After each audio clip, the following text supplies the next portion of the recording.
It is officially Christmas time. We are in the Advent season. I'm feeling particularly joyful. Know what I mean?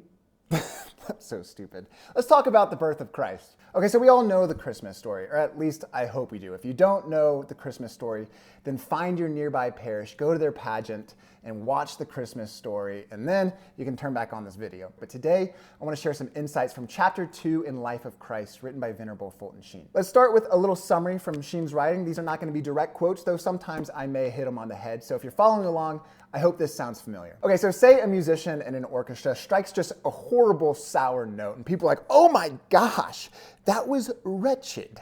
As the conductor, you really have only two options. You can completely ignore that sour note, or you can restart the song from the beginning. But if you want to make that note harmonious to the piece, there is another option. You can use that note as the beginning of a new melody. That's what our Lord is doing with his birth. A note of moral discord was ringing throughout the universe, and so our Lord became man to start a new humanity. And this note of moral discord originated from the fall of man in the Garden of Eden. The first woman, Eve, played a pretty big role in the fall of man. So now in our Lord's infinite mercy, he uses a woman to have a major role in the restoration of man. Eve brought destruction in the garden, and so now in the garden of her womb, Mother Mary brings redemption. And just as in the garden, Eve gave her free consent to sinning, so Mother Mary now gives her free consent to bringing Christ into the world. And Sheen has this awesome analogy of all the wheat and the grapes that Mother Mary ate during her pregnancy, serving as a sort of first natural Eucharist that passed into the one who would later become the bread and the wine of life. I love this image. Mwah, mwah. Compliments to the chef. Mwah. And when Jesus was born, he was the only person born with a prehistory. His beginning as a man was without beginning as God and the agelessness of eternity. And you know, when children are born, people love to say, wow, this baby looks just like its mom. This was the first time in history that a mom would be told that she resembles her child. And this was the first time that someone looked down on heaven as Mother Mary held the baby Jesus in her arms, as opposed to someone looking up there for heaven. And in the dirtiest, most filthiest of places, purity was born. The one who would later be slaughtered by men acting like beasts was laid among beasts. And centuries before this moment, the Jews worshipped the golden calf and the Greeks worshipped a donkey, and now the ox and the donkey are worshiping our Lord. He who is to become the bread of life was laid in a manger, literally a place to eat, in the town of Bethlehem, which is literally translated as house of bread. The cross was already there in the beginning. This brings up an important note that Sheen really zeroes in on in Life of Christ. The cross is there throughout Jesus' life, and in this moment, it's casting its shadow backwards to his birth. Jesus is already bearing his cross, the only cross that a baby can carry, one of poverty, one of limitation, and one of exile. But the cross is already there. He's wrapped in swaddling clothes here and laid in a manger. And later, after coming down from the cross, he again will be wrapped in swaddling clothes. And he was laid in a stranger's cave in the beginning.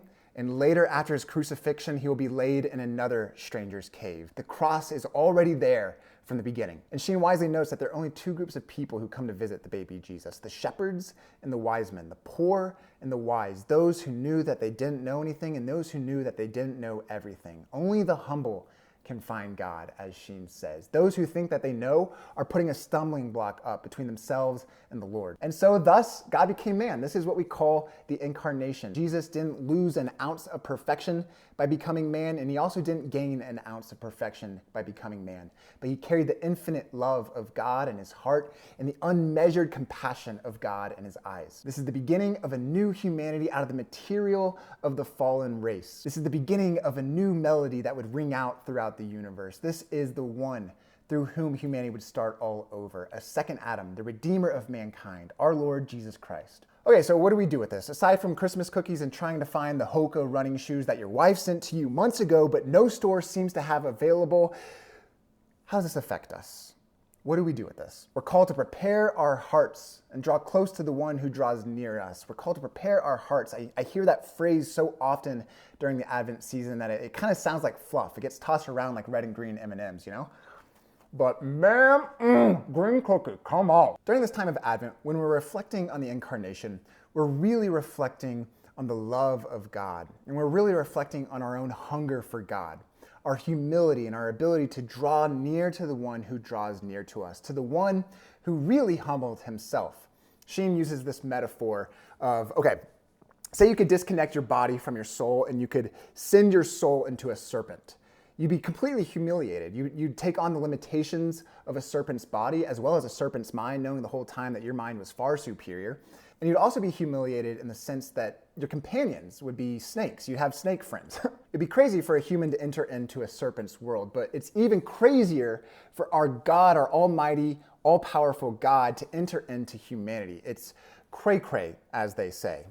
That's not what they say. That is, they've never once said that. And so God's humility during this time is an invitation to us to reflect on this virtue and assess in our own hearts our own humility, where we fail, where we succeed, where we need to improve. As Sheen drills home so often in this chapter, divinity is always found where one least expects to find it. God always reveals himself where we least expect to find him. And in order to find him, we need humility. As Sheen also says, only the humble can find God. And so the key to this Advent that I want to propose to you, the key to understanding this chapter in life of Christ, the key to drawing close to the one who draws near us, the key to preparing our heart this Advent is humility.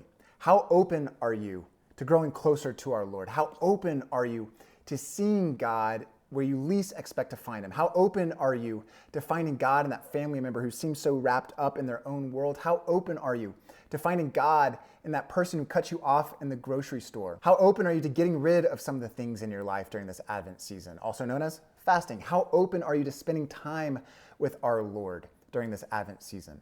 Prayer. How open are you to detaching yourself from worldly possessions during this Advent season? Almsgiving. How open are you to our Lord? Because our Lord draws near. Our Lord completely humiliated himself so that you could be in right relationship with him, so that you can experience transformation, not just coexistence with God, but transformation of your heart. My brothers, my sisters, the Incarnation completely rattled the course of history. This Advent season, I invite you to let the Incarnation completely rattle the course of your history. I invite you to draw closer to our Lord, who became so small, so insignificant, so unseen. Our Lord went to the greatest lengths to be with you.